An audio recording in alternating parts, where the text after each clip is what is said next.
Welcome to video 4 of part 1 of the EA Tax Training Enrolled Agent Exam Preparation course. Tom here, back with you to discuss adjustments and deductions. Specifically, what we'll study in this video are adjustments to income, the standard deduction, itemized deductions, and qualified business income deduction. Making some progress now on our flow of the tax return. We're moved on from gross income, and we're talking about these other areas now as we make our way through the tax return. Free resources for this video. The first few are the same old suspects that you've seen on the other videos, but then we've also got Schedule A and its instructions, which you definitely will want to see and will want to read. That's going to be the main source of information for this particular video. Then also Form 2106 and its instructions, and then you see a whole list of publications that you can also read to get more specific. So if there's any of these topics as we're going through that you say, I'd like a little bit more information about that, I'm not sure I get all of that, then you can look up the relevant publication to study that particular topic. So let's get started with adjustments to income. Remember, these are deductions that are taken from gross income in order to get to adjusted gross income. So sometimes we call these above the line deductions because they are above the adjusted gross income cutoff. And then itemized deductions or standard deductions we might call below the line deductions, so if I use those terms, that's what I am referring to. Adjustments to income would be called above the line, and then itemized deductions would be called below the line. So this is what adjustments to income looks like on the tax return. This is part 2 of Schedule 1. So let's zoom in here so that you can see these. And so we start up here on line 11 with educator expenses, and then you'll see these others. And we're going to talk about each of these categories. But again, you are going to want to look at this form and actually read through each line so you know exactly what does go on the form. And it goes all the way to the bottom, and then the total adjustments add up, and then they will tell you to carry those forward then to the 1040 itself. So this is the detail of the total adjustments to income that will be shown on the 1040. So let's start with the first one. The first adjustment on that form is educator expenses. So this is designed for teachers, counselors, teachers' assistants, principals, etc., who work in K through 12 schools. So it's not for colleges, and it's not for preschool. It's through kindergarten through 12th grade. These educators can deduct up to $300 of eligible expenses. If both taxpayers on a married filing joint tax return, they're both educators, K through 12 educators, then they can each deduct up to $300 for a total of $600. And then you can see there's some criteria there that essentially you need to be a full-time educator. That's what this is saying, but there's specific criteria about working at least 900 hours. What expenses are eligible? Expenses for professional development courses or books, supplies, equipment, and other materials that are used in the classroom. And this does include personal protective equipment for the COVID era. It does not include expenses for homeschooling and does not include expenses for non-athletic supplies that are used in health or physical education. Next category are business expenses for particular types of taxpayers. So this is business expenses for members of National Guard and Reserve who traveled more than 100 miles from home to perform their service. So if you're a member of the National Guard or the Reserves and you get called out and you have to travel more than 100 miles and you have expenses that are not reimbursed, then you can deduct those as an adjustment to income. Also, expenses for qualifying performing artists. And there are details about exactly what qualifies. You don't need to know that for the exam. Just know that certain expenses for qualifying performing artists are deductible as an adjustment to income. And then fee basis state or local government officials. And again, don't worry about the details. Just know that it's on the list. And you can see Form 2106 and its instructions for more information. Medical account deductions. So HSA is a health savings account. And so deductions to that HSA are deductible as an adjustment to income. So these are contributions to your health savings account that were not either made by your employer or from pre-tax deductions from your paycheck. So most of the contributions to an HSA are either made by your employer or you make them through a deduction from your paycheck. So you would not put them here as an adjustment to income. This is for any other contributions. So if you contribute to your HSA outside of the contributions you make through your paycheck, then you could show them here as a deduction, as an adjustment to income. The amounts that you can deduct, we will actually go over later in video 7 when we talk about specialized topics. But for now, just know that any of these deductions that are not made by one of these two ways can go here as an adjustment. Similarly, with an Archer MSA, medical savings account, these accounts actually don't exist anymore, or new MSAs don't exist anymore, but there are some ones that already exist. And if you make a contribution to those, then they can go as an adjustment to income. You're not going to see that very often, and that's not likely to be on the exam. Self-employed health insurance. This is a big one and probably will be on the exam. If you are self-employed and you don't have access to health insurance through an employer, then you may be able to deduct the amount you pay for health insurance for yourself, your spouse, and your dependents. So you must be self-employed, not eligible for subsidized health insurance from your or your spouse's employer. Not eligible doesn't mean that you just don't take advantage of it, but that you're not even eligible to take advantage of it. So you don't have a job with health insurance available to you, and your spouse does not have a job with health insurance that will be available for you, then you can take a adjustment to income for your self-employed health insurance. However, you must have a profit to cover the deduction. In other words, you can't take more than you make from your business as your self-employed health insurance deduction. The self-employed health insurance deduction cannot cause you to have a loss from your business. That's what that is saying. Alimony paid. Alimony payments made under a divorce agreement that was entered into prior to 2019 can be deducted as an adjustment to income. We talked about this from the other side, from including it in income in a previous video. So you remember, if it is an older divorce, meaning a divorce in 2018 or prior, then those alimony payments are included in the income of the recipient, and they can be deducted by the one who pays them. However, for any newer divorce or any divorce that took place in 2019 or more recently, you cannot deduct those payments, and the person receiving them does not include them in income.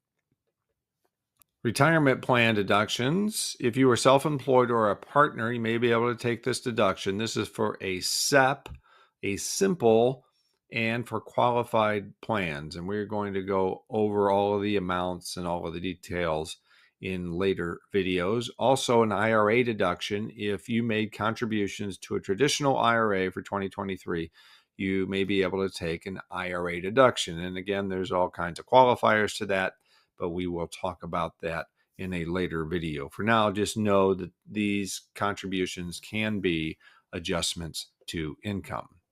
Student loan interest deduction. Student loan interest is deductible up to $2,500 if all of the following apply. You paid interest on a qualifying loan, you're not married filing separately, and you are not claimed as a dependent on someone else's return. So that's important. If you've got a college-age student who's claimed as a dependent on someone else's return, like their parents, the student cannot take the student loan interest deduction. The parents can. We'll talk about who qualifies here in a minute, but the student themselves could not. But if that student is no longer a dependent on their parents' return, then they can take the student loan interest deduction. And also notice that it's $2,500 across the board, whether you're single, married, filing joint, head of household, doesn't matter. It's $2,500 unless you're married, filing separately, and then it's $0. So it's either $0 or $2,500. There are no other amounts. And the deduction phases out the more money you make. So if you're single, starts to phase out once you've got adjusted gross income of $75,000 or higher, and it's fully phased out at $90,000 of adjusted gross income. So it's a gradual phasing out as you make money between $75,000 and $90,000. And if you're married filing joint, then it is $155,000 to $185,000 is where that phase out occurs. So what is a qualifying loan? A qualifying loan is one you took out to pay qualifying higher education expenses for you, your spouse, or your dependent, or someone who could have been claimed a dependent except for that very narrow exception that happens sometimes. So for purposes of the exam, just remember, it's for you or your spouse or your dependent. Student loan interest is deductible. The proceeds of the loan must have been used for tuition, fee, room and board, etc., for education in a degree, certificate, or similar program at an eligible educational institution, which is most colleges and universities and vocational schools. Certain attorney fees can be taken as an adjustment to income. So this is attorney fees and court costs for actions involving certain unlawful discrimination claims, but it can only be taken to the extent of the gross income from the actions. In other words, you can't take more in attorney costs than you received from the claim. Also, attorney fees and court costs you paid in connection with an award from the IRS for information you provided that helped the IRS detect tax law violations. So this is talking about IRS whistleblowers. Certain people, you go to the IRS and you say, hey, I know this person. Maybe it's an employer that you work for. Like, hey, I know my boss is cheating.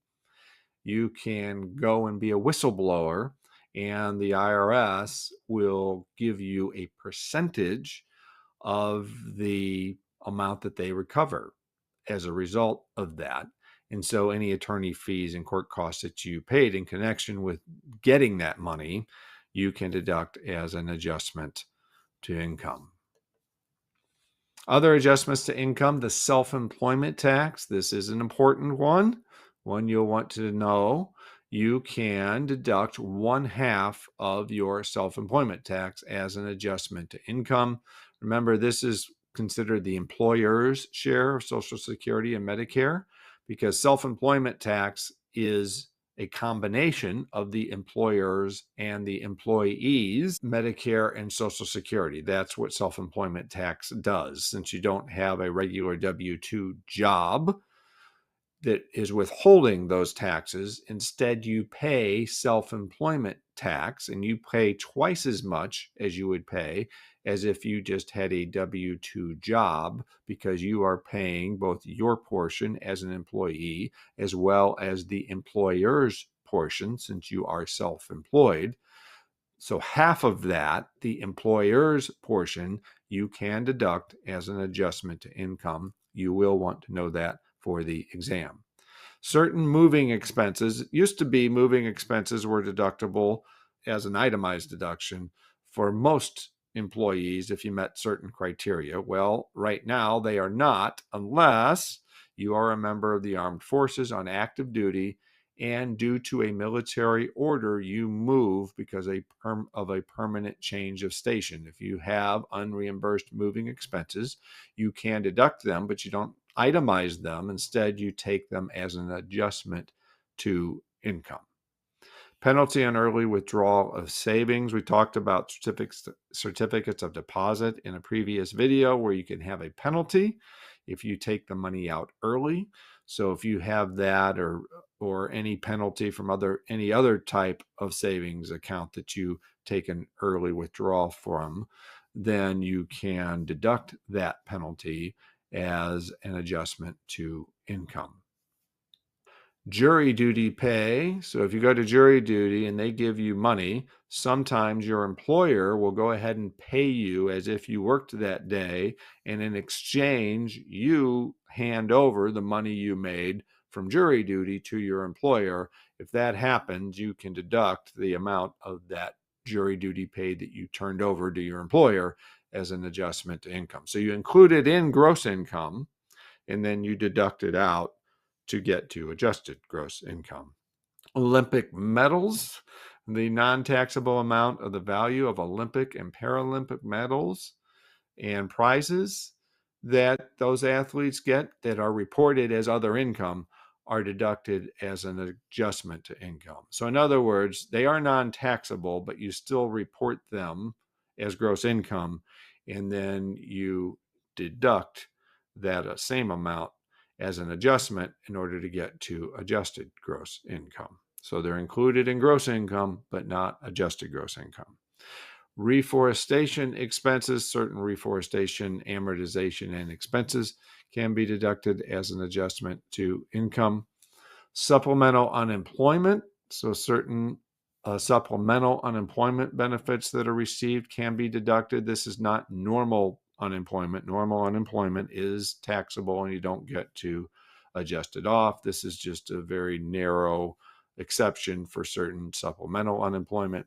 Union pension plan contributions, so contributions to this specific type of pension plan can be deducted as an adjustment to income. Chaplain retirement contributions, so contributions by certain chaplains to Section 403B plans can be deducted. The foreign housing deduction, on Form 2555 is an adjustment to income. We will talk more about all of that in video 7 on specialized topics. Excess deductions from certain trusts can be deducted.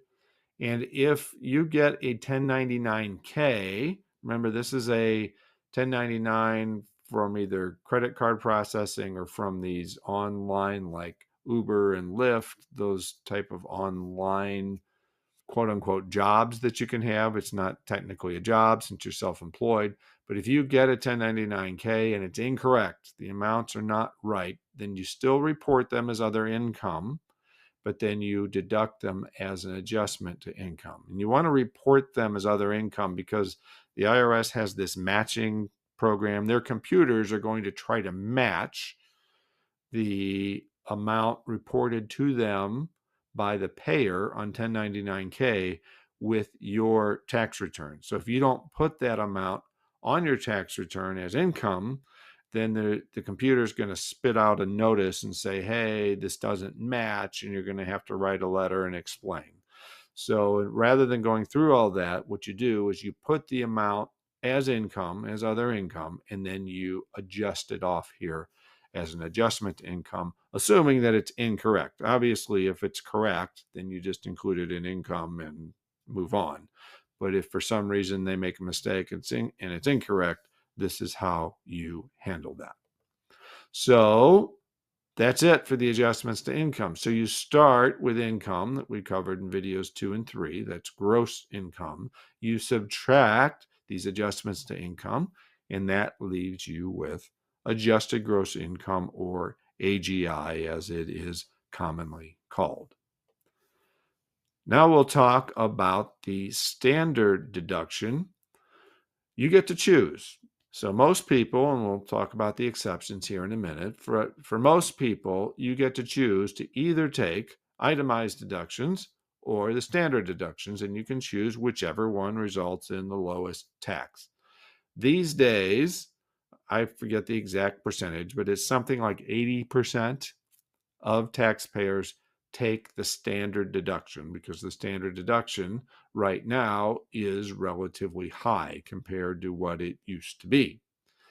But you get to choose, and you can switch back and forth each year. So one year, maybe you've got a lot of itemized deductions, so you itemize. Next year, you don't have so many, so you take the standard deduction. That's perfectly acceptable and normal to do that. So who cannot take the standard deduction?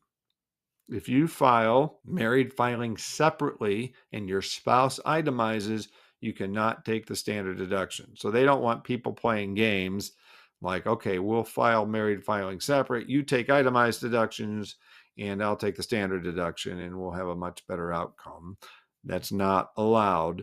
If one spouse itemizes, both spouses have to itemize if you file married filing separately. And if you file married filing jointly, obviously, you'd also both be doing the same. Also, if you are a non-resident or dual status alien, you cannot take the standard deduction. So we covered those previously in a previous video, the differences between resident, non-resident, and dual status aliens. But if you're a non-resident or dual status alien, then no standard deduction is allowed unless you are married to a U.S. citizen or a resident alien, then you can elect to be taxed as a U.S. resident, in which case you can use the standard deduction. Then the third category is if you are filing a tax return for a short tax year because of a change in your annual accounting period, you cannot take the standard deduction. Again, that's very rare, and just know that it's on the list, but I wouldn't worry about it much for the exam. So what are the amounts of these standard deductions? So this is our little chart here, and the main thing you're going to want to focus on is the base amount. The base amount. So for a single person, it's $13,850. You just want to know that number. It probably looks familiar because when we talked about who has to file a tax return, this was the number you saw. And this is why you saw that number, because if a person has $13,850 or less of income, then they get a standard deduction of $13,850, and so therefore they have no taxable income, and so therefore they don't have to file a tax return. So that's where the number came from. You're going to want to know this number, $13,850. Then for a married filing joint person, it's twice as much. So if you can remember the $13,850, all you got to do then is multiply by 2, and you'll come up with $27,700. So that's for married filing joint. And of course, a qualified surviving spouse gets to be treated as if they were married filing jointly. So they get the same, the $27,700. Head of household is the one that's different, but it is exactly halfway between the married filing separate or single amount of $13,850 and the $27,700. I say exactly, but you have to do some rounding. So if you add $13,850 and $27,700, that's $41,550. If you then divide by 2 to get the average, that's $20,775. So all they've done here is taken the average of these two and they've rounded up to $20,800. So if you can remember the $13,850, then the rest of these are easy. Just multiply by 2 to get the married filing joint amount of $27,700, and then just take the average by adding the two together, dividing by 2, and then rounding up to get to the $20,800 head of household. So then you've got all these numbers over here. And what is this? Each person who is age 65 or older or blind counts as 1 point. So if you have someone who is both 65 or older and blind, then they count as 2 points. So obviously for a single person, you can't have more than 2 points because you've only got one person. So if they are either 65 or older or blind, but not both, then they get 1 point. So their standard deduction is $15,700. If they are both 65 or older and blind, then they get 2 points and it's $17,550. For married filing separate or married filing jointly, you could actually have 4 points because both spouses could be 65 or older and both spouses could be blind. So if both of them were 65 or older and blind, you would have 4 points. And so these are the amounts. An easier way, rather than just memorizing these numbers, because you're probably not going to get a lot of questions on this, but the easiest way to do it is instead to memorize these increments. So the increments are either $1,500 or $1,850. So let's explain. A single person, you're going to know this, $13,850. You're going to know that their increment is $1,850. Okay.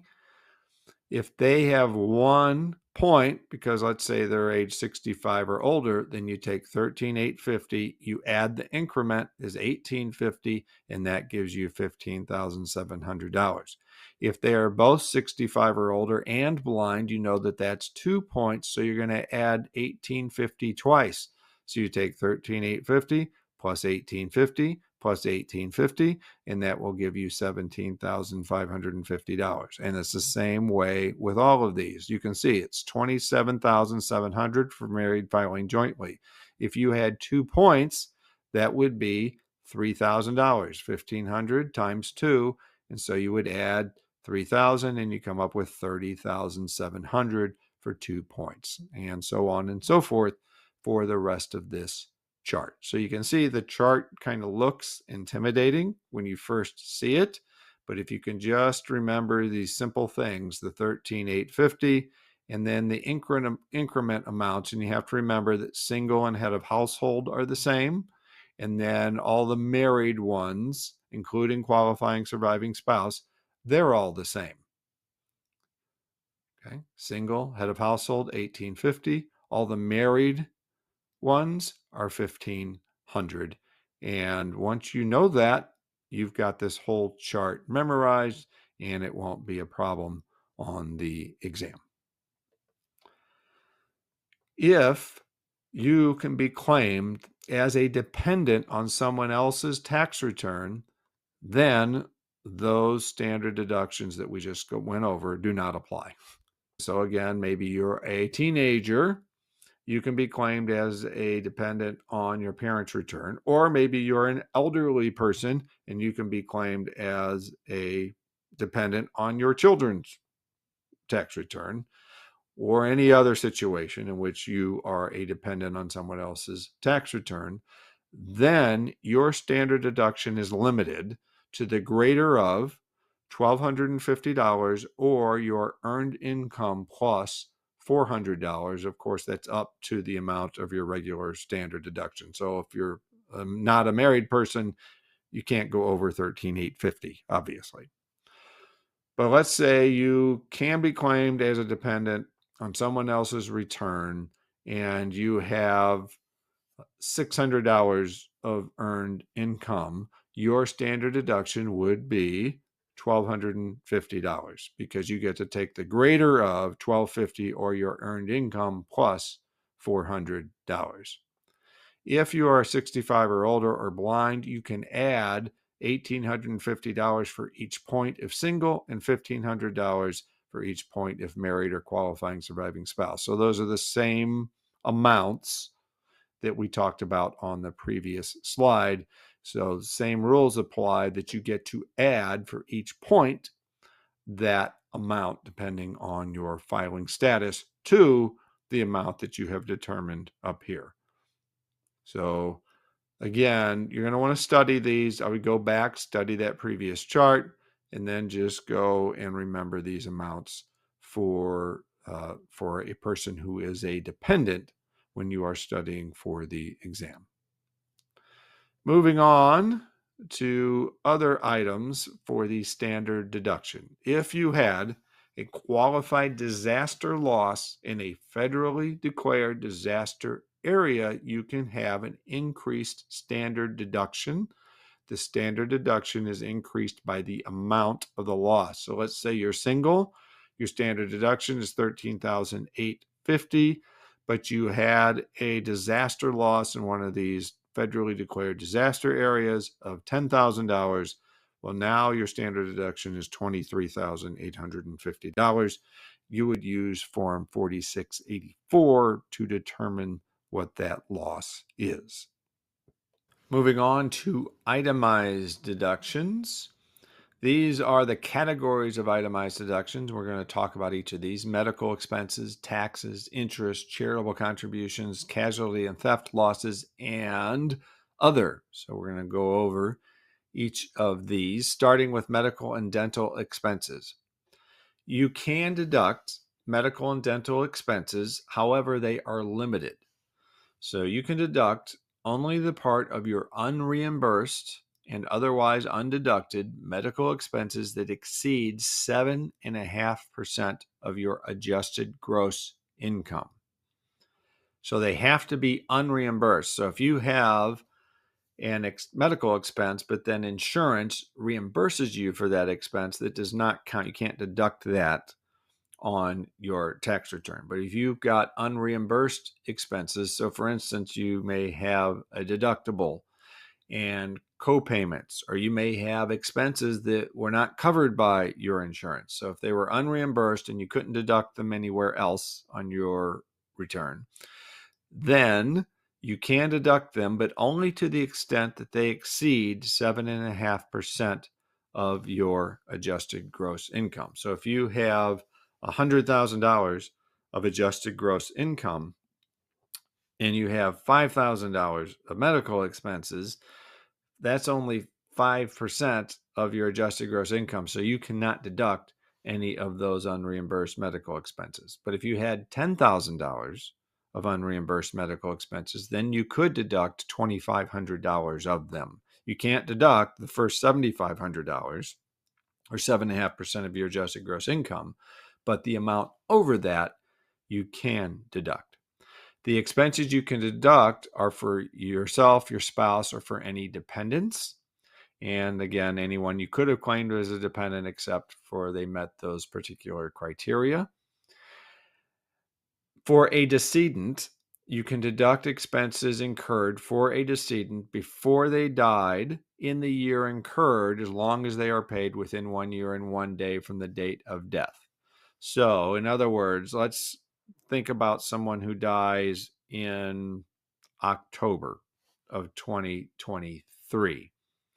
Oftentimes, near the time of death, that person incurs significant medical expenses. They can be very ill and in the hospital and having lots of doctor visits and hospital visits and just have lots of expenses before they die. Or maybe they were in some sort of accident and they go to the emergency room and they do all kinds of procedures, and then they become an inpatient for several days or even weeks, and then eventually, unfortunately, they pass away. So that person can incur a lot of medical expenses towards the very end of their life. And then once they die, now the survivors are having to deal with everything. They're having to deal with the fact that their loved one has died. And then they're having to deal with all of the things that happen from a legal and financial standpoint with the estate, and trying to figure out what's going on. They may not even know all of the assets of this person who's died. So they're just trying to figure out what's going on. It's a very traumatic time in their lives, obviously. So usually we know that as cash basis taxpayers, we can only deduct expenses when they are actually paid.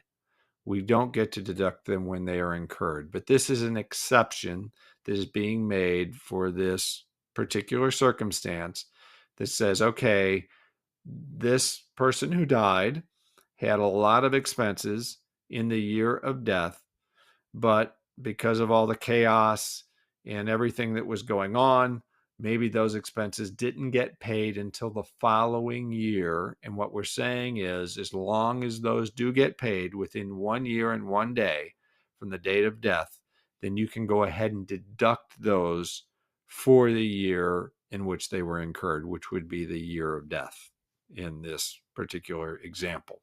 That's the way this is working. So for more examples on all of medical and dental expense reimbursement, you can see publication 502. What type of medical expenses can be deducted? I'm not going to read through this entire list. You've got it. You've got the slides, so you have it to study. But this is going to be your typical type of expenses: prescriptions and doctor visits and hospital visits. You can also see there's things like smoking cessation and weight loss programs that are included as long as they qualify, and also types of things like breast pumps and supplies, lodging, but not meals. So if you have to travel for healthcare and stay at a hotel overnight, for instance, then you can deduct that lodging as a medical expense, but not meals, interestingly. And personal protective equipment for COVID is also included on the list. But this is going to be your typical type of medical expenses. Health insurance premiums can also be deducted, but only that portion for which you did not already get a deduction. So if you have health insurance through your employer, most likely any payments you make are taken out before you pay taxes. So they've already been deducted. So you cannot take them again as an itemized deduction. So if you have health insurance through your employer and you pay part of the premium through payroll deduction, then this does not apply to you. If you are self-employed and you take the self-employed health insurance deduction, then you cannot take those same health insurance expenses as an itemized deduction. But if you have health insurance premiums that you pay that are not deductible anywhere else, then you can take them as an itemized deduction. You can also deduct Medicare Parts B and D, and you can take a limited amount of long-term care insurance. And so it depends on your age how much long-term care insurance you can deduct. And those are the amounts there on the screen for 2023. Non-deductible medical expenses. So these are some examples. This is not an exhaustive list, but this will give you an idea of the types of things that are not deductible: diet food, cosmetic surgery, life insurance premiums. Life insurance is not health insurance, so it's not a deductible expense. Medicare tax that you pay, not deductible. Nursing care for a healthy baby, can't deduct it. Non-prescription medicines other than insulin, because insulin now is, you don't need a prescription for it anymore. So that you can still deduct. But other non-prescription medicines or vitamins and minerals and other herbal supplements and things like that, cannot deduct. Illegal drugs or procedures, you cannot deduct the expense for those. Imported drugs, this is a thing these days. People are going online and getting imported drugs that have not been FDA approved, cannot deduct the cost of those. And travel to rest or de-stress. Wouldn't that be great? Everybody can just deduct their vacation as a medical expense, but they don't allow that. So anything else that's kind of in this same vein where people say, well, I think I'm going to deduct the cost of the swimming pool that I put in because I needed that for exercise or something. No, you can't deduct that. Okay, so it's standard type of medical expenses are what you can deduct. And if it seems too good to be true that you can deduct it, then you probably can't deduct it. That would be the easiest way to think of it. So let's do an example of medical expenses. John has adjusted gross income of $30,000. He works part-time. He does not have any type of health insurance benefits through his job. and he makes $20,000 on that part-time job. He also is self-employed in his own business, making $10,000. He pays health and dental insurance premiums of $12,000, for which he gets an adjustment to income of $10,000 for self-employed health insurance. So we know that he has $10,000 in his own business, so he can take up to that amount of an adjustment for self-employed health insurance, but he can't take more than he makes in that business. So that means he's got an extra $2,000. He also has other out-of-pocket medical costs of $5,000. So he can treat the $2,000 of insurance premiums above the $10,000 self-employed health insurance deduction, and that $5,000 of out-of-pocket expenses as deductible medical expenses. That's a total of $7,000. However, you can only deduct the amount that exceeds 7.5% of his AGI, which is $2,250. So he's got $7,000 of deductible expenses. He cannot deduct the first $2,250 of those, but he can deduct the rest, which is $4,750. So that would be the amount of his deductible medical and dental expenses if he were to itemize deductions. He's still going to have to add up all of his itemized deductions to see, are they more than the $13,850? If they're not, then he's going to be better off taking the standard deduction. But if all of his total, including his medical and dental expenses, if all of his itemized deductions add up to more than that, then he would itemize and he would be able to take $4,750 as medical and dental expenses.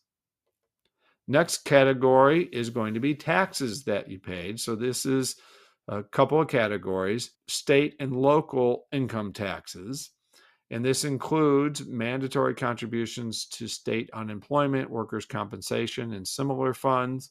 And it includes taxes paid to a U.S. possession. As an alternative to state and local income tax, because some states don't have a state income tax, and so taxpayers in those states were complaining that they didn't get any benefit from this. So they put into the law that you can deduct, if you'd like, instead, state and local sales taxes.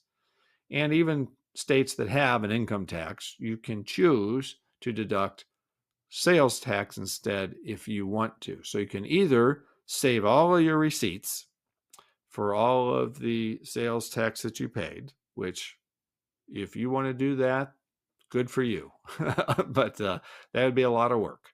Not a lot of people do that, but you can do that if you want to. But as an alternative to that, there are some tables and worksheets in the instructions to Schedule A where they will just assume, depending on various factors, that you had a certain amount of sales tax that you paid. And so you can use those tables instead if you want to. And so you can use that to take the sales tax instead of a state and local income tax.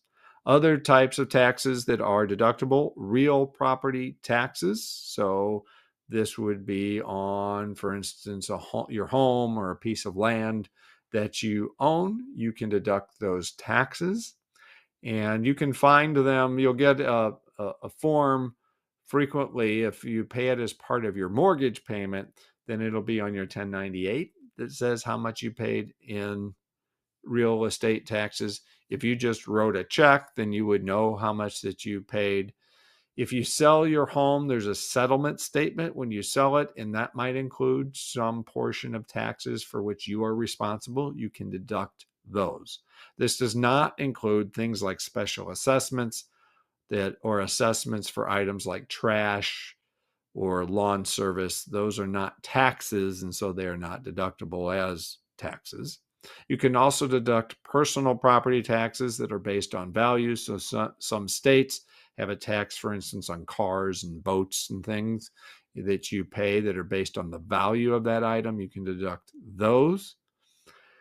But your total tax deduction, so if you add up your state and local income tax or sales tax, whichever you take, you add to that your real property taxes, your personal taxes, all of these taxes together are limited to $10,000 per year. So you cannot take more than $10,000. That is a number you will want to know for the exam. You'll also want to know it for when you're dealing with clients, because this comes up frequently, especially for higher income taxpayers who may have a lot more than $10,000 that they pay in state income tax.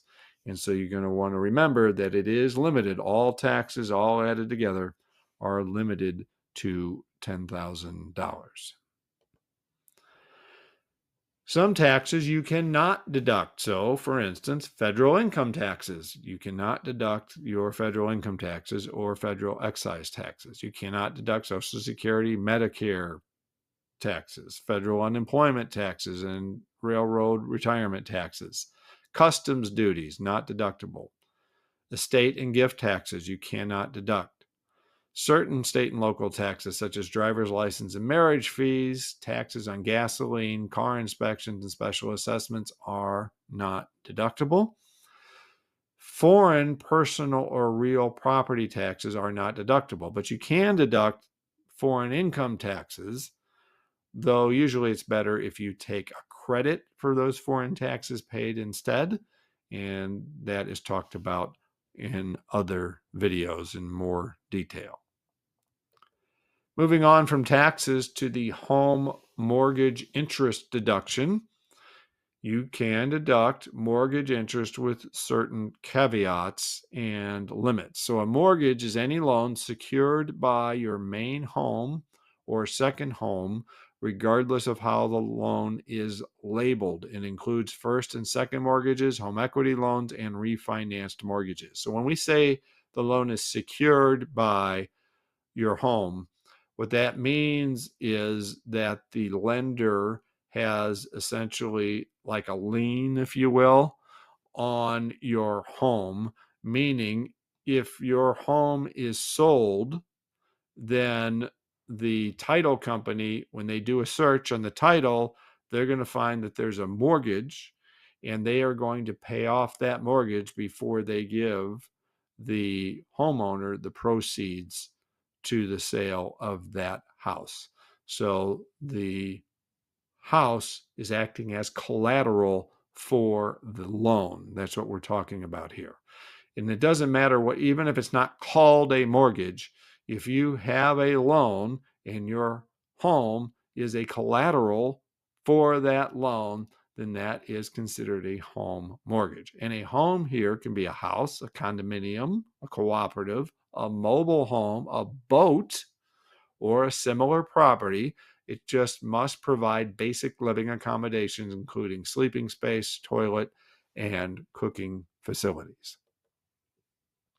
You can deduct mortgage interest on up to 2 homes, your main home and one other home, and the second home can change from year to year.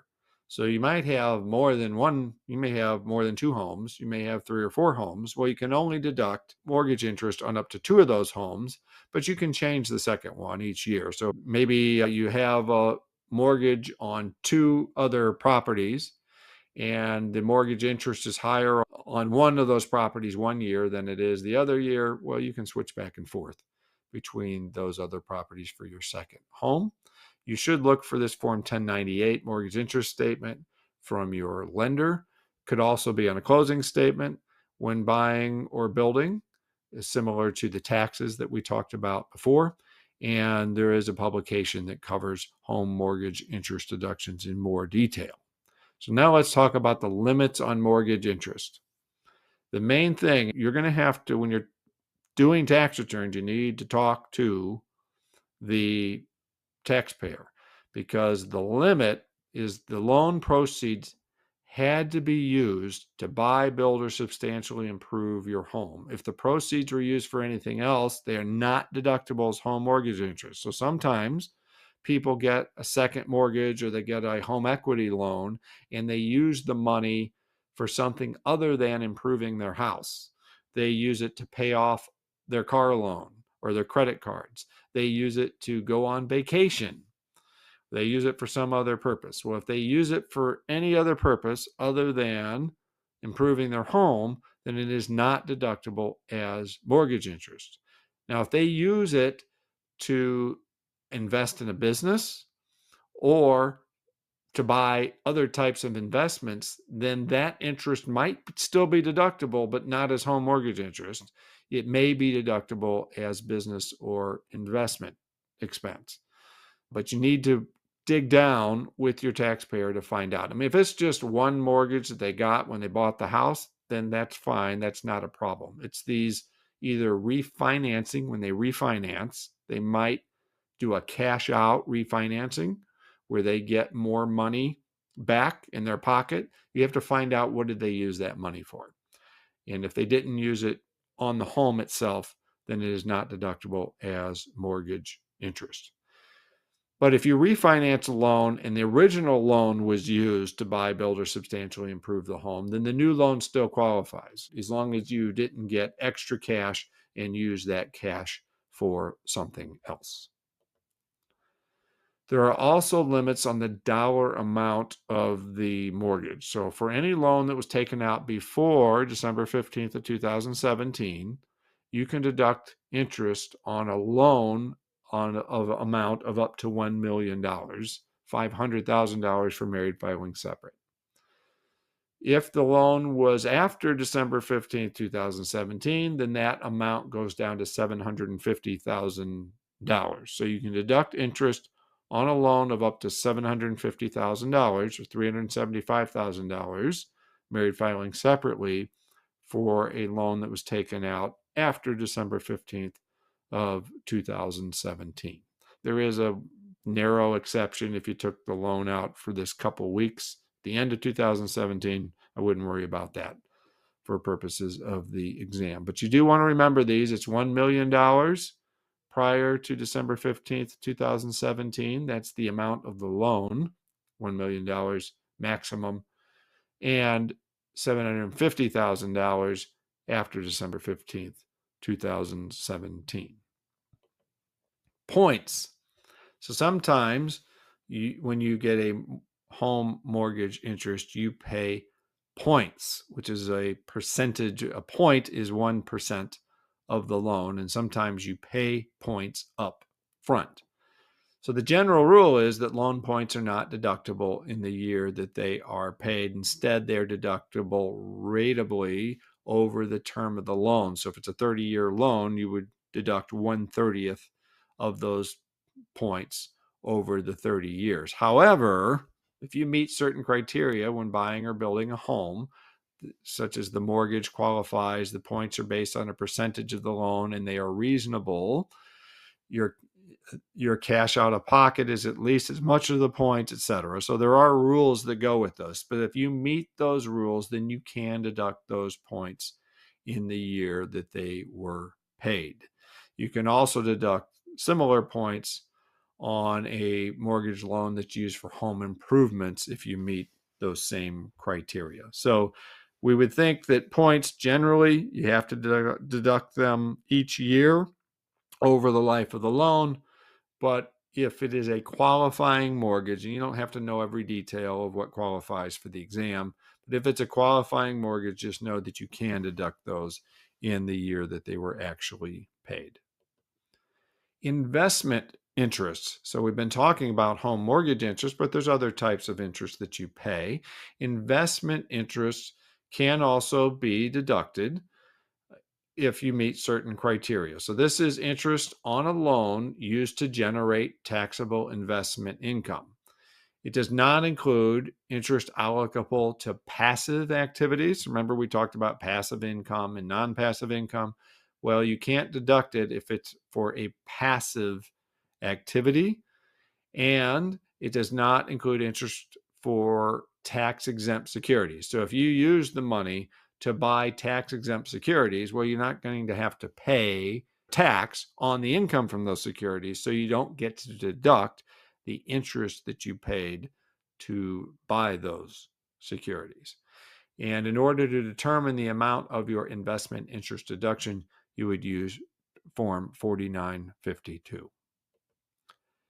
Charitable contributions. You are certainly going to have questions on the exam about charitable contributions. And there are lots of rules here that we are going to want to go over. So you're going to want to at least have a good outline in your mind of what these rules are. So first of all, you can deduct gifts to qualified charitable organizations. So these are organizations that have gone to the IRS, have applied for status as a charitable organization. So you've probably heard and seen this 501c3 is the most common one that you will see. So these are organizations that have gone to the IRS, they've applied, and they have been granted status as a 501c3 or similar organization.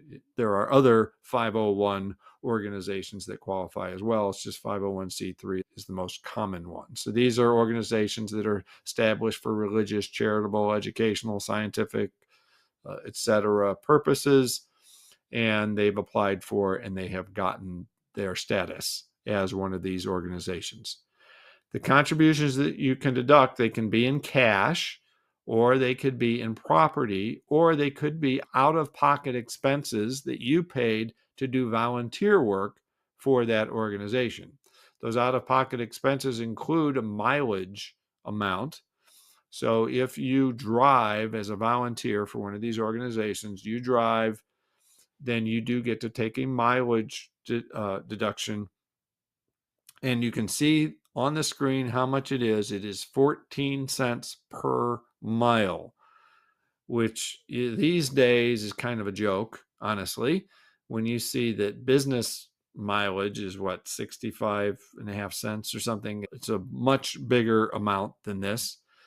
This is stuck at 14 cents per mile. That's because it's part of the law itself. And rather than letting the IRS come out each year and say, here's how much it's going to be based on current gas prices and inflation, etc., this is actually an amount that is in the law and it has not been updated in years. And so it is stuck at 14 cents per mile. So it is what it is. You're going to want to know that for the exam, 14 cents per mile for charity miles. In order to take these, you must itemize deductions. So we had, for a couple of years, we had this thing where you could take a charitable contribution that was made in cash of up to $300 or $600 married, filing jointly, but that expired at the end of 2021. We don't have that anymore. So the only way you can take a charitable contribution now is by itemizing deductions. So let's talk about contributions that are not deductible. What can you not deduct? If you receive a tax credit for the contribution, then you can't take it as a deduction. Amounts paid to a college or university for the right to purchase tickets to athletic events, not deductible. Travel expenses while away from home, unless there was no significant element of personal pleasure or vacation. So if you are a volunteer for an organization, you cannot take your travel expenses when you're away from home if there was a dual purpose for the trip. So let's say you're going on the trip, you're going to do some charitable work, but then while you're there, you're going to stay and have a little vacation. You cannot deduct any of those travel expenses in that case. On the other hand, if you went just to do work for the charity, so let's say you're part of disaster relief, some disaster relief organization that you are volunteering for, such as the Red Cross, and you are going to this area of this disaster and you have expenses that you incur while you're there, staying in a hotel and transportation expenses, and you're not going there for vacation. You're going there because there's been this major disaster and you're just going there to work and help. In that case, you can deduct those expenses. Other non-deductible contributions, political contributions, not deductible. Dues, fees, or bills paid for country clubs or lodges or fraternal organizations, etc. Those are not deductible contributions. More non-deductible contributions, the cost of raffle, bingo, or lottery tickets, not deductible. They could be gambling losses that we'll talk about later. Value of your time or services. This is a common question that we get from taxpayers. They are some sort of service provider in their job or their business, and they charge $100 an hour to their clients. And they say, well, I did the same work for this charity. I did 10 hours of work. Can I deduct $1,000? And the answer is no. The value of your time for services is not deductible. You have to have some amount actually out of pocket in order to do a charitable contribution. Value of blood given, again, not deductible. Transfer of a future interest in tangible personal property, not deductible. So this would be, sometimes people want to say, at some point in the future, you're going to be able to use this property. Well, you can't deduct it now, not deductible. Gifts to individuals or to groups that are operated for personal benefit. So it has to be a legitimate charity and not for the benefit of a particular person or group. And gifts to foreign organizations generally are not deductible. There are some exceptions for Canadian, Mexican, and some Israeli charities. More non-deductible contribution. Gifts to organizations engaged in political activities that are of direct financial interest to your trade or business. So the next one you see there is lobbying expenses. So lobbying expenses are not deductible. And you can't call something that is actually a lobbying expense a charitable contribution. That's what that is saying. Gifts to civic leagues, social and sports clubs, labor unions, and chambers of commerce are not deductible. The value of benefits received in connection with a contribution, we're going to talk about that more in a minute. But if you get something back for your contribution, then you cannot deduct the amount of the value that you received in exchange for that contribution. And the cost of tuition, not a charitable contribution. You might be able to get an education credit for that, but it's not a charitable contribution. So here are some of the rules. If you make a gift and receive something in return, such as food, entertainment, merchandise, you can only deduct the amount that is greater than the value of the benefit you received. So if you pay $100 a plate to go to a banquet and the food that you received is worth $40, then you can only deduct $60 of that. This limit does not apply to certain membership benefits received for an annual payment of $75 or less, or to items of token benefit. But just remember, if you receive something in return for your contribution, then you have to subtract the value of what you received from the contribution in order to determine your deduction. Other rules. For gifts of $250 or more that are given all at one time, you must have a written acknowledgement from the organization showing what you donated and whether or not you received anything in return. And it has to be contemporaneous, which means they're giving you the receipt at the time that you make the contribution. It's not something that you went back a year later and said, hey, can I get a receipt from that? You're supposed to get that receipt at the time that you make that contribution. And it's for a gift of $250 or more all at one time. It doesn't apply to multiple gifts given over time that add up to $250 or more. So if you're giving $25 a month to a particular charity, they don't have to give you this written acknowledgement in order for it to be deductible. Limits on charitable contributions. Cash contributions are limited to 60% of your adjusted gross income for 2023. Used to be, for a couple years there during the COVID era, it was 100% of your adjusted gross income you could deduct for cash charitable contributions, but now that is only 60%. For non-cash contributions, you're limited to 50% of your adjusted gross income minus whatever your cash contributions were. For gifts of capital gain property, so for instance, you're giving some stocks that you own, they cannot exceed 30% of your adjusted gross income. Any amounts that you give that exceed these limits can be carried over to future years for up to 5 years. And there are other limits as well as these. You can see publication 526, but these are the ones that you're going to want to know for the exam 60, 50, 30. 60% of AGI for cash contributions, 50% for non-cash contributions, 30% for capital gain property contributions. For contributions of property, so not for cash, but for property, for contributions of under $250 in total to one organization, you're going to want a written receipt with a description of the property, the date, the name of the organization. If it's not practical that you get a receipt, for instance, if you take things to a drop-off site for one of these charity, then you can use your own records. Then you'd want to have a detailed description in the value and how you determined that value. For contributions between $250 and $500, then you definitely do need a written receipt with a description of the property and a description and of the value of anything that you received in return.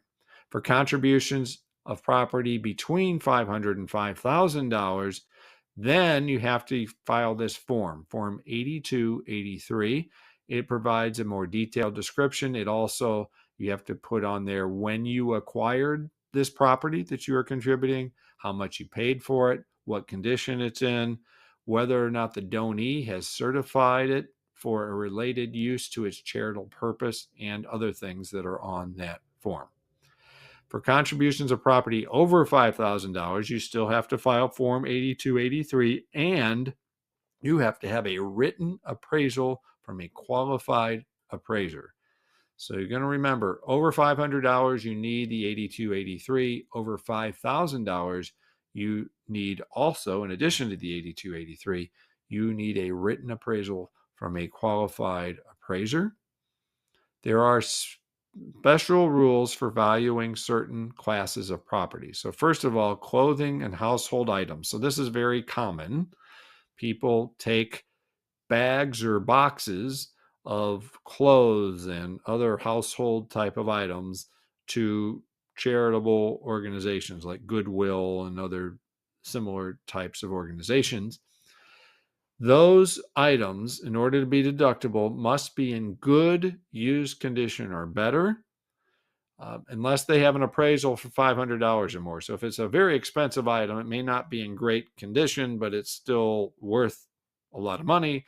Those you can deduct. But if it's common household, like your clothes, you can't just take your old, tattered, hole-filled clothes up there and take a deduction for those. They have to be in good used condition. Household items include furniture and furnishings, electronics, appliances, linens, and similar items. Again, they have to be in good condition. This rule does not apply for food, paintings, antiques, and other objects of art, jewelry, and gems or collections. Other categories of property that have different rules: cars, boats, and airplanes. If you deduct more than $500, then you deduct the smaller of the gross proceeds from the sale of the vehicle by the organization. So you give the vehicle to the organization and they don't actually need the vehicle. They're just going to turn around and sell it, and then they're going to keep the money. So you get smaller of the amount of money they get from selling it, or the vehicle's fair market value on the date of the contribution. You get the smaller of those two. And then you will attach copy B of 1098C that you receive from the organization to your tax return. So that organization will give you this 1098C. You include that with your tax return. If you're donating a car, a boat, or an airplane, and you're taking a deduction of less than $500, then you can deduct the smaller of $500 or the fair market value on the date of contribution. So this might be an old clunker that you've got. It's not even worth $500. And so you can take the smaller of $500 or the fair market value on the date of contribution. If it is more than $250, then you have to have a statement from the organization, as with any other type of property donation. Taxidermy property deduction is limited to your basis or the fair market value, whichever is less. So how much did it cost you to get that animal stuffed and mounted. That's your basis in it. So you get the smaller of your basis or the fair market value. If you give a property that is subject to a debt and the organization that you give it to assumes the debt, then you have to reduce the fair market value of that property by the amount of the debt that the organization assumed. So if you give a home that you own, you're going to give it to this organization or any other type of building, whatever, anything that has a debt on it. Let's say it's a home, you're going to give it to an organization, but they are going to assume your mortgage. And the home is worth $200,000 and you have a $75,000 mortgage. You could take a deduction for $125,000 for that contribution. For a bond that you might donate, any allowable deduction for interest to buy or carry the bond for any period before the donation, and the interest, including any bond discount receivable on the bond that is attributable to any period before the contribution and that isn't includable in your income. So you would have to reduce it for that. Don't worry about that one. Worry about the property subject to a regular loan, like a mortgage. Next, we've talked a lot about fair market value. And so when we're determining fair market value, just remember fair market value is the price at which property would change hands between a willing buyer and a willing seller, neither having to buy or sell, and both having reasonable knowledge of all the relevant facts. So that is a reminder of what fair market value is. For used clothing and personal items, the fair market value is usually far less than the price you paid. You claim the amount that buyers actually pay in used clothing stores, such as thrift shops. So if you had those fancy sneakers that you paid $300 for, you don't get to deduct $300 because you've been wearing them now for the last 2 years. They're not worth $300. You can claim the fair market value. How much would somebody buy those sneakers for used in a thrift shop? That is what they mean by fair market value. If the fair market value of a donated item is less than your basis, you can only deduct the fair market value, and you don't get to take a loss on the donation. So you look at your basis, you look at the fair market value, and you take the smaller of those two. If the fair market value is higher than your basis, then for ordinary income property, you only deduct your basis. So this could be inventory in your business and you're going to donate it. You only get to deduct your basis in that because it is ordinary income property. Capital gains property, remember we talked about capital property versus ordinary property.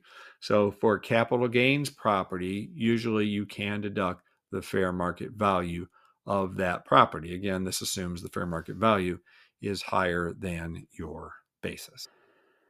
Next item, casualty and theft losses. So for the years 2018 to 2025, so that's now, that includes 2023, which is what we're talking about in these videos.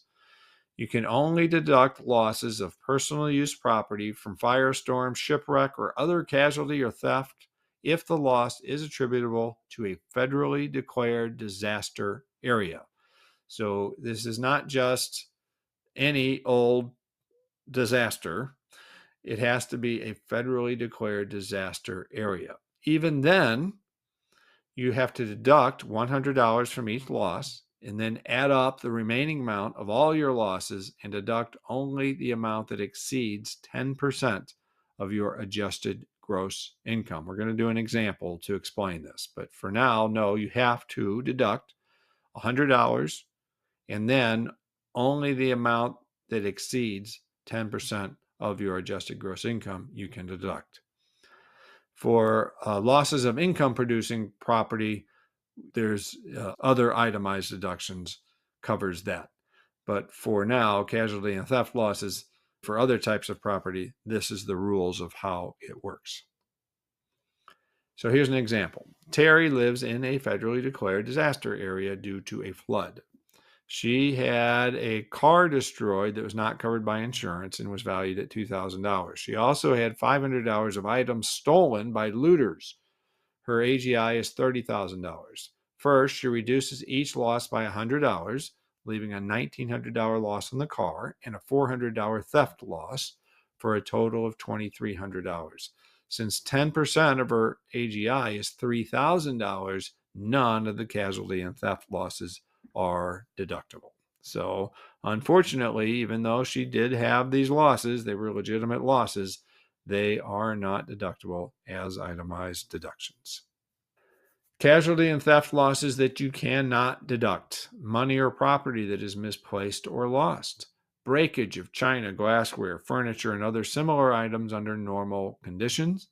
Progressive damage to property caused by termites, moths, or other insects. And you cannot deduct that. You have a termite infestation in your house, and it can do a lot of damage. It can cause a lot, but that is not considered a casualty or theft loss. A decline in market value of stock caused by disclosure of accounting or other illegal misconduct by the officers or directors of the corporation that issues the stock that was acquired in the open market for investment. So unfortunately, you made an investment and turns out there was some shenanigans going on at the company, and so the market value of that stock declined.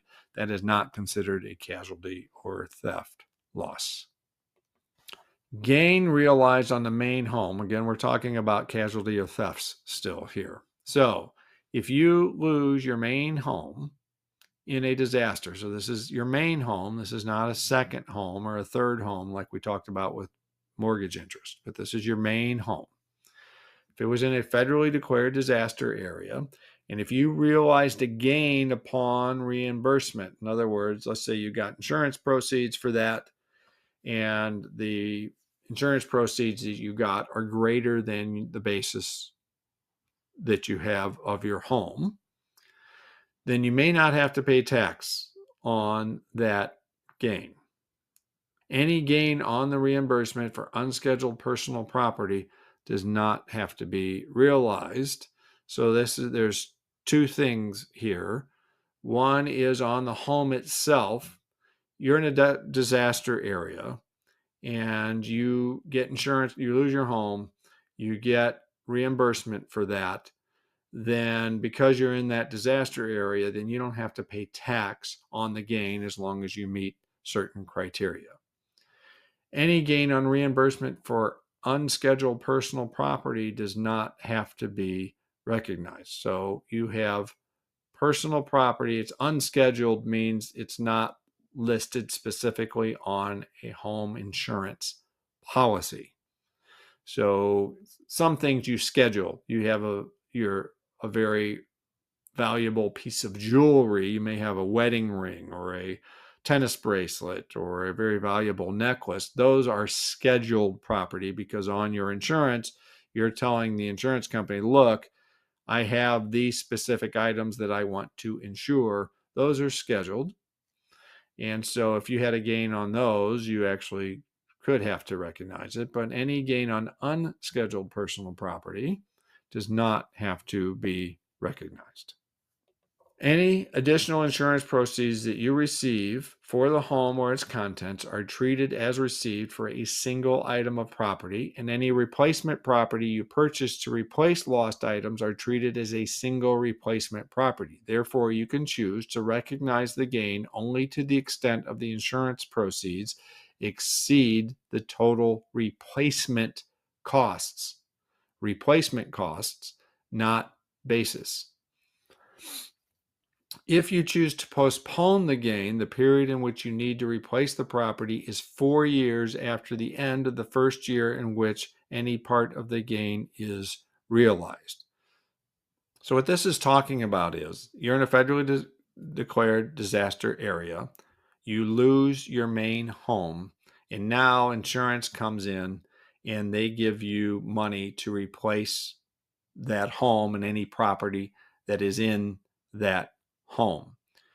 If you go out and you buy another home within the next 4 years, then you do not have to report the gain that you realize from those insurance proceeds.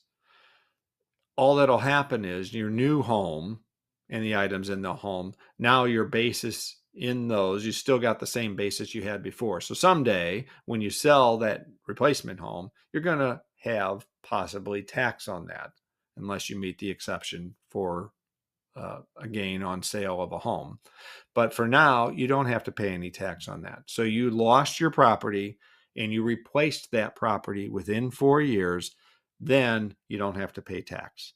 That's what these rules are saying. We're going to do an example to try to make it clearer. George and Carla lost their home and all of its contents in a tornado in a federally declared disaster area in 2023. They received insurance proceeds of $200,000, $25,000 for unscheduled personal property, and $5,000 for jewelry, and $10,000 for a stamp collection. They did not have to pay tax on the $25,000. Remember, unscheduled property don't have to pay tax, so they don't have to pay tax on that. The jewelry and stamp collection were scheduled property. If George and Carla spend $215,000 or more on a new home before 2028, so in the next 4 years, they do not have to recognize any gain. The gain is postponed until they sell their new house. So they had a house, they lost it, they got reimbursed, and they went out and they bought a new house within 4 years. They do not have to recognize any gain. This, of course, is if they are in a federally declared disaster area. Moving on to other itemized deductions. This is a list of them. We're going to go over many of these here in the following slides. We'll start with amortizable premium on taxable bonds. In general, if the amount you pay for a bond is greater than its stated principal amount, the excess is bond premium, and you can elect to amortize the premium on those bonds.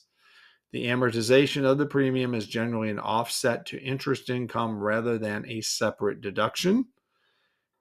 For certain bonds, such as those acquired prior to October 23rd, 1986, you can go ahead and deduct the premium instead, but there's not many of those bonds left over. So most of the time, this is amortizable premium on taxable bonds is a itemized deduction. And you're not going to be asked any questions on any of the details of that. Just remember that amortizable premium on taxable bonds is a itemized deduction that you can take.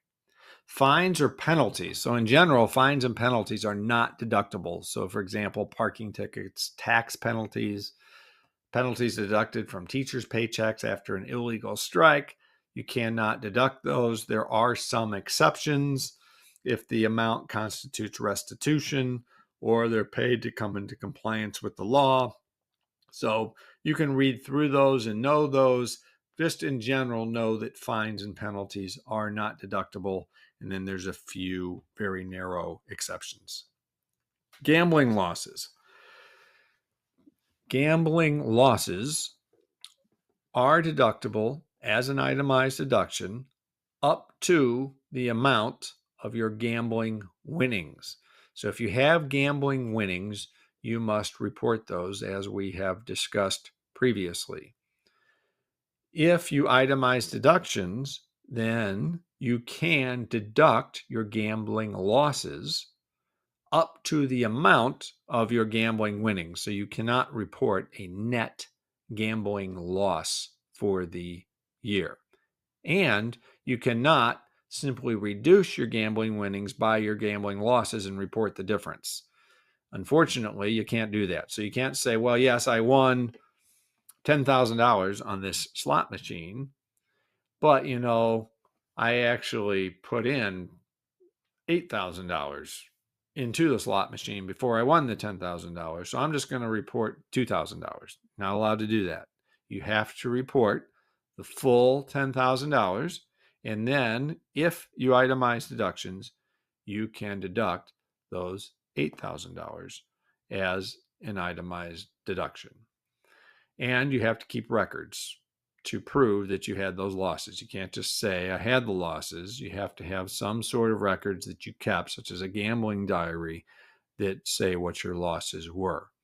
If you qualify as a professional gambler, which we talked about before, is not easy to do. You can't just declare yourself a professional gambler. You've got to meet all kinds of criteria. But if you do, then you can report on Schedule C, and then you can deduct all of the losses, and potentially you could actually report a net loss for the year.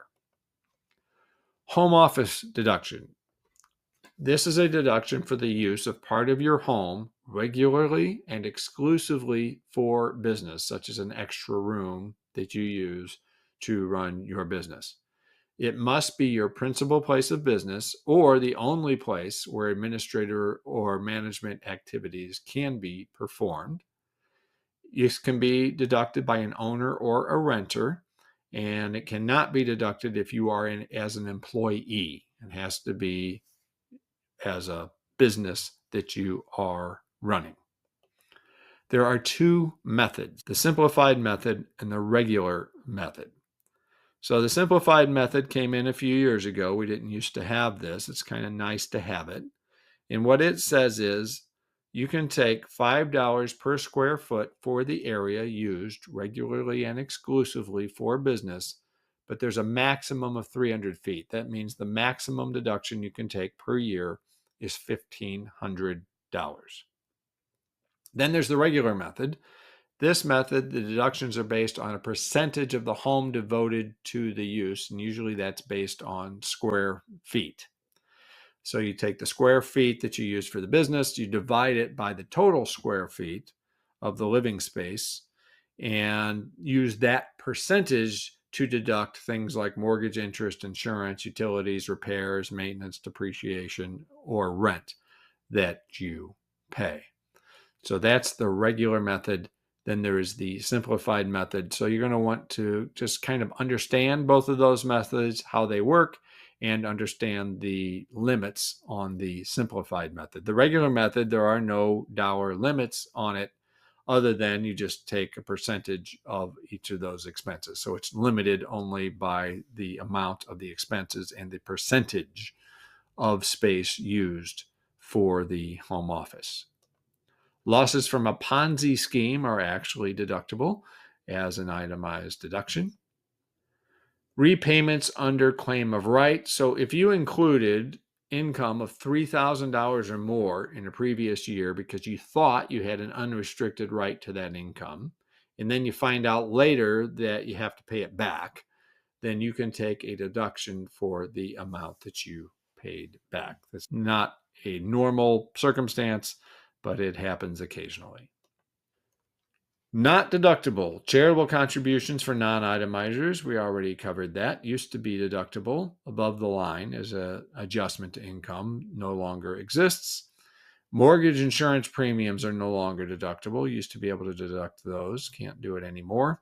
And miscellaneous itemized deductions subject to the 2% of adjusted gross income floor are no longer deductible. So there used to be this whole list of miscellaneous itemized deductions. You would add up all of those, and to the extent that the total exceeded 2% of your adjusted gross income, you could deduct those as an itemized deduction.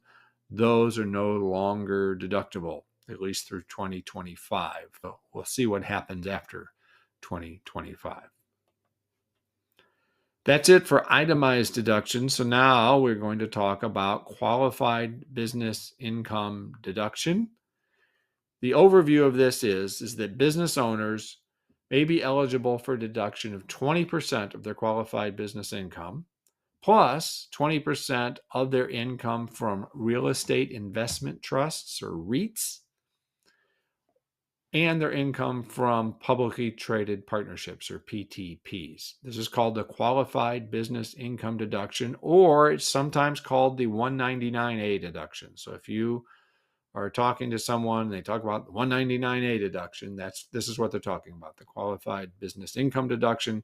Obviously, that's because it is Section 199A of the Internal Revenue Code. So anytime you hear section such and such deduction or section such and such income or whatever. They're talking about that section of the Internal Revenue Code. This QBID is available regardless of whether you itemize or take the standard deduction. This is completely separate. It has nothing to do with itemized deductions or standard deduction. It's a separate deduction, so you can take it either way. The QBID has two components, as we've already hinted. The QBI component, which is Qualified Business Income component, and the REIT or PTP component. So the QBI component, this is 20% of qualified business income from a domestic business operated as a sole proprietorship or as a partnership or as an S corporation or through a trust or estate. This component is subject to limitations based on the taxpayer's taxable income and the type of business, the amount of W-2 wages paid by the business, and other factors, which we will go into here shortly. So the easy, simple way to think about it is you have a business, you have income from that business, you get to deduct 20% of that income as a qualified business income deduction, subject to some limitations. The second component is the real estate investment trust or publicly traded partnership component. And this is 20% also of your qualified REIT dividends and PTP income. It does not have the limitations of the QBI component, though depending on the taxpayer's taxable income, the amount of PTP income that qualifies may be limited depending on the type of the PTP's trade or business, which we will talk more about. But the important thing is, remember this 20%. When you're talking about qualified business income deduction, 20% comes up a lot, right? So it's 20% of your qualified business income is deductible. 20% of the REIT or PTP income is deductible. And we know that there are some limitations. Qualified business income. This is essentially the net business income from any domestic trade or business. That's what we're talking about here. It does not include investment income such as capital gains, interest, dividends, or wages or similar amounts received for services performed. So qualified business income does not include those things. So if you've got capital gains included in the income from your business, you do not include those as qualified business income or any other type of investment income. It does not get included when you're doing the qualified business income deduction. It has to be income from actually operating the business itself. It does include the deductible part of self-employment tax, self-employed health insurance, and deductions for contributions to qualified retirement plans. So when you figure out your net income from a business, you get to take certain deductions because you own that business that we've already talked about. Self-employment tax, you get to deduct half of that, as you remember. Self-employed health insurance, you get to deduct up to the amount of the income from the business. And deductions for contributions to qualified retirement plans, you get to deduct. Well, you don't have to deduct those from your business income when you compute this deduction. You can ignore those. So again, we just want to take 20% of the income that we actually received from operating the business. We're not going to add things to that, and we're not going to subtract things from that that are not related to actually operating the business. Solely for the purpose of the qualified business income deduction, some rental real estate activities do qualify as qualified business income. So normally, rental real estate activities is not considered a trade or business, and so it wouldn't be included in business income. But solely for the purposes of this deduction, you can include it if you meet certain criteria. First, you have to keep separate books and records for each rental enterprise. Next, you have to have put in 250 or more hours of rental services in 3 of the last 5 years, or every year. If you haven't had the rental property for more than 3 years, then it has to be every year. If you've had the rental property for 4 years or more, then you have to have put in 250 hours in at least 3 of the last 5 years. 250 hours of services. And you have to keep contemporaneous records of the work performed, the hours, the dates, etc. So you're keeping some kind of log of saying, I worked on this rental property on this day for this many hours, and this is what I did. And you have to have the 250 or more hours in at least 3 of the last 5 years. So in other words, this is a rental real estate activity in which you are actively involved. It's not just sitting there collecting rent, but you're actually working in that quote unquote business. If you meet all of these criteria, then you can include in your qualified business income the income from that rental real estate activity. Also, rental or licensing of tangible or intangible property that does not rise to the level of a trade or business does qualify if you are renting or licensing it to a commonly controlled trade or business. So, for example, you may, as an individual, have a patent on a product, and you may, as an individual, license that patent to a business that you own. So you own the business. Obviously, the income from that business would count as a qualified business income deduction. But if that business pays you for the use of that patent, then you can also count the income that they paid you as income for the qualified business income deduction. So that's what they're talking. It doesn't have to be a patent, but that's just an example. So if you are renting property, could be tangible property that you are renting to the business. Maybe you, as an individual, own a building and you are renting that building to your business. So your business is paying you as an individual rent to use that building. You can include the income that they pay you, the rent that they pay you, as qualified business income. Now, once we get into the business section of this course in part 2, you're going to find out that those amounts that they pay for rent or that they pay to use your patent, those are deductible amounts for the business. So what that means is the business has already decreased their income by the amount of rent that they paid you. So this is just letting you add that back. This is just saying, okay, you and your business, we're going to treat you all as one entity for purposes of the qualified business income deduction. So your business deducted that rent. We're going to let you add it back because you received that rent as an individual. And so we're going to give you that advantage for purposes of the qualified business income deduction. Limitations on the QBI.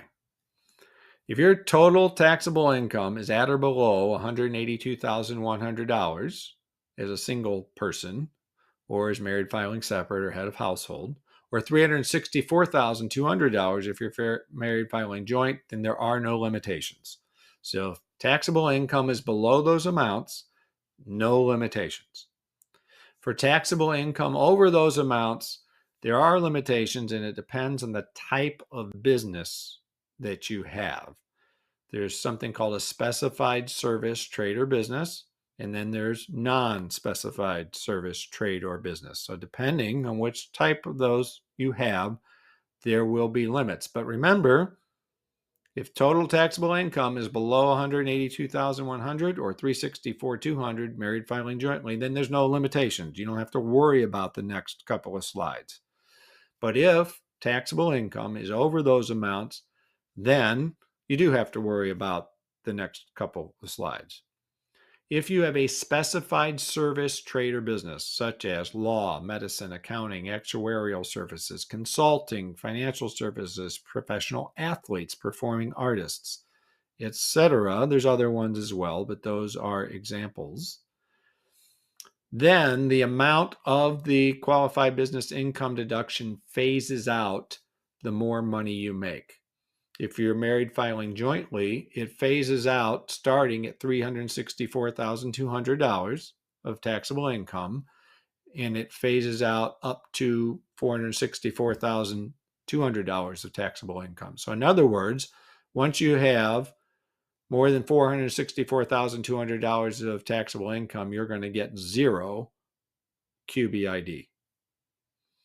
If you have between $364,200 and $464,200 as a married filing joint taxpayer, you're going to get some amount of qualified business income deduction. And if you have less than $364,200 of taxable income, you are going to get the full amount of the qualified business income deduction. For other than married filing joint, the phase-out amount is between $182,100 and $232,100 of taxable income. So if you have more than $232,100 of taxable income, you're going to get no qualified business income deduction. So it's the same concept that we talked about with married filing jointly, just with smaller amounts. For non-SSTBs, the limitations are different. If you are married filing jointly, there's no limitation below $464,200 of income for married filing joint and $232,100 of income for everybody else. For married filing joint, if your taxable income is over $464,200 or $232,100 for everybody else, other than married filing joint, then there are different limitations. The limitation is the greater of those things listed on the screen. 50% of your share of W-2 wages paid out by the business, or 25% of your share of wages paid out in the business, plus 2.5% of the unadjusted basis immediately after acquisition of qualified property. And qualified property is depreciable property used in the trade or business, which is not yet fully depreciated. Now that is a lot to take in. So first of all, take some time to study these slides. And remember, this is only for non-SSTBs. If you have a specified service, trade, or business, then these are the limits, the ones that we just talked about.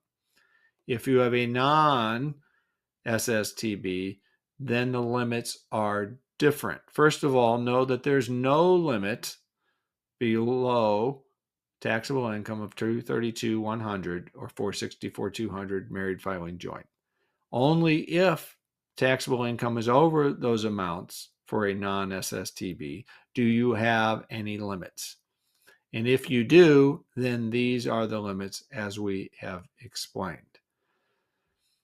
For my money and my time in studying for this exam, I would not worry about remembering all of this. I would be familiar with it. I would read through it to kind of have the general concept.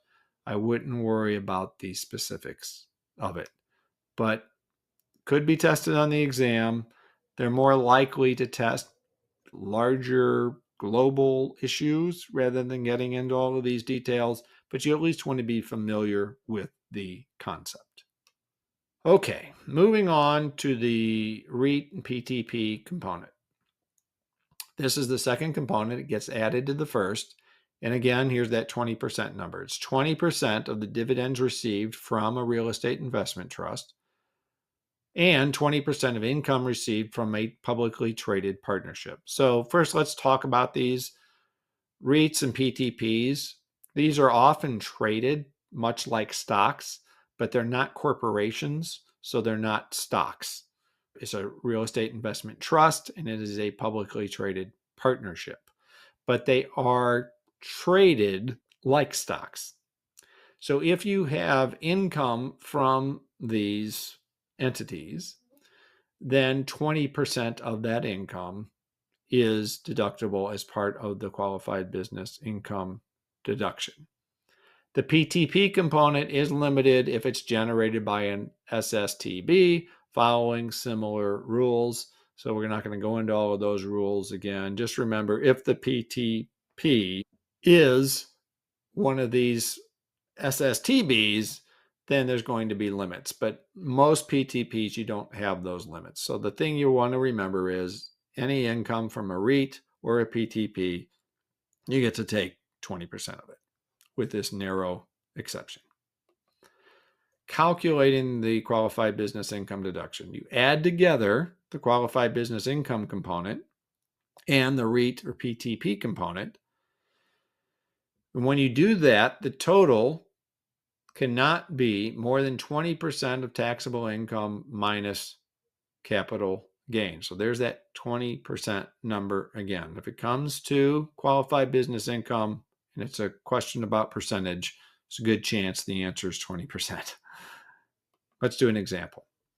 Hannibal and Clarice are married filing joint, and they have taxable income of $350,000, including capital gains of $40,000.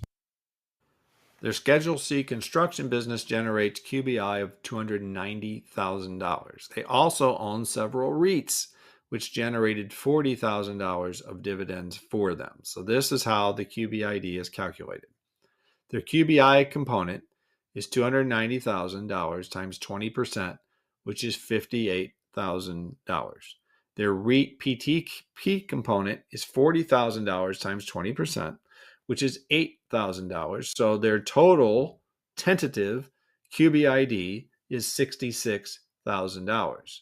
But there's a limit. Remember, we have to look at their taxable income minus their capital gains. That's $310,000 because they had $350,000 of taxable income, $40,000 of capital gains. So $310,000. 20% of that is $62,000.